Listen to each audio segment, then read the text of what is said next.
Depuis l'université d'été du très haut débit ici en France, notre invité Grégory Liétard, bonjour. Bonjour. Vous êtes responsable ligne de produits chez Viavi. Viavi qui est une entreprise qui est basée ici à Saint-Étienne. Tout à fait. Alors, on va en parler, mais qu'est-ce que vous faites? Alors je vais regarder, vous dites, au-delà du réseau, il faut savoir aussi le protéger, il faut savoir aussi le contrôler, il faut savoir aussi le surveiller. Ça veut dire que vous proposez toute une série de produits pour justement remplir cette mission-là? Exactement. Donc nous concevons et fabriquons des appareils de mesure de façon à vérifier l'intégrité de la liaison fibre optique et potentiellement de la surveiller une fois que le réseau est en exploitation. Donc ce sont des appareils qui vont permettre d'identifier un défaut quelconque lors de la mise en œuvre du réseau, mais également lors de son exploitation. S'il y a une coupure ou une faiblesse dans le réseau, on va être capable de le localiser et d'envoyer l'information à l'opérateur.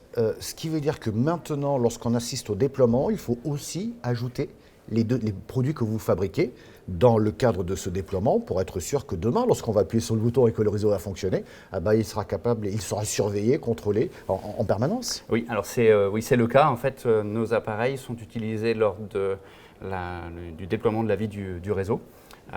Dès la mise en œuvre de la liaison fibre optique, les installateurs, les sous-traitants des opérateurs vont utiliser ces appareils de mesure pour certifier que le travail a été fait et bien fait. Bien sûr. Vont fournir ces informations à l'opérateur qui, lui, va récupérer les données de façon à pouvoir valider la disponibilité du réseau pour la mise en service. Voilà, ça c'est votre implication, je dirais, dans ce plan qui vous occupe beaucoup, dans ce plan très haut débit en France en ce moment. Tout à fait. Donc nous travaillons avec les opérateurs, avec les installateurs, de façon à mettre en œuvre ces solutions de test de façon la plus efficace possible.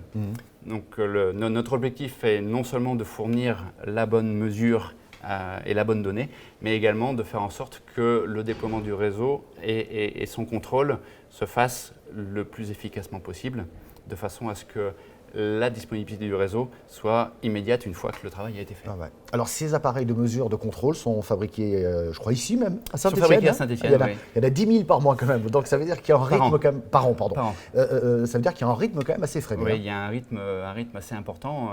Nous travaillons beaucoup sur la France, mais également beaucoup dans le monde entier. Ouais. Le déploiement du FTTH se fait, est très présent en France, mais aussi dans beaucoup d'autres pays.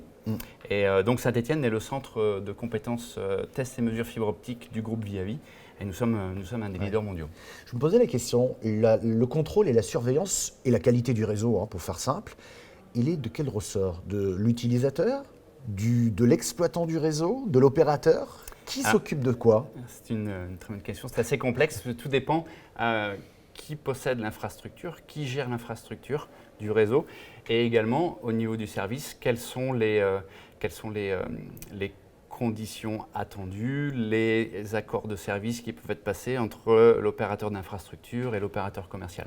Donc je dirais que ça peut être l'un ou l'autre. Ça peut être l'opérateur d'infrastructure qui veut s'assurer que le service qu'il va fournir aux opérateurs commerciaux est de qualité, de bonne qualité et qu'il est capable d'identifier un problème quelconque avant d'impacter l'opérateur commercial, ou l'opérateur commercial qui décide de prendre en main la maintenance de son réseau. Ça dépend des territoires d'ailleurs, et ça dépend des différentes conventions qui ont été passées. Tout à fait.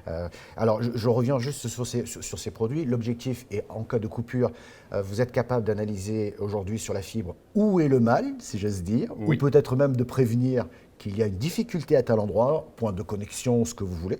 Donc ça c'est intéressant. Et vous me disiez tout à l'heure que vous aviez conçu des appareils totalement adaptés finalement à la morphologie, si j'ose dire, des réseaux.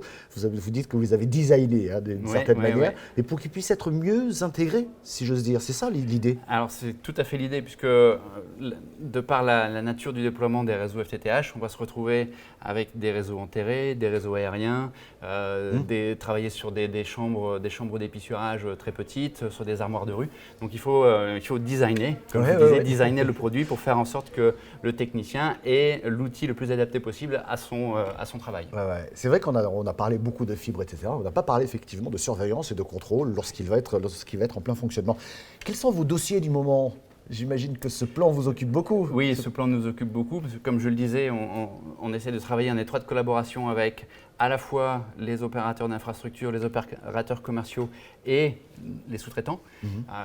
Tout le monde veut aller plus vite, toujours plus vite sur le déploiement du réseau fibre optique.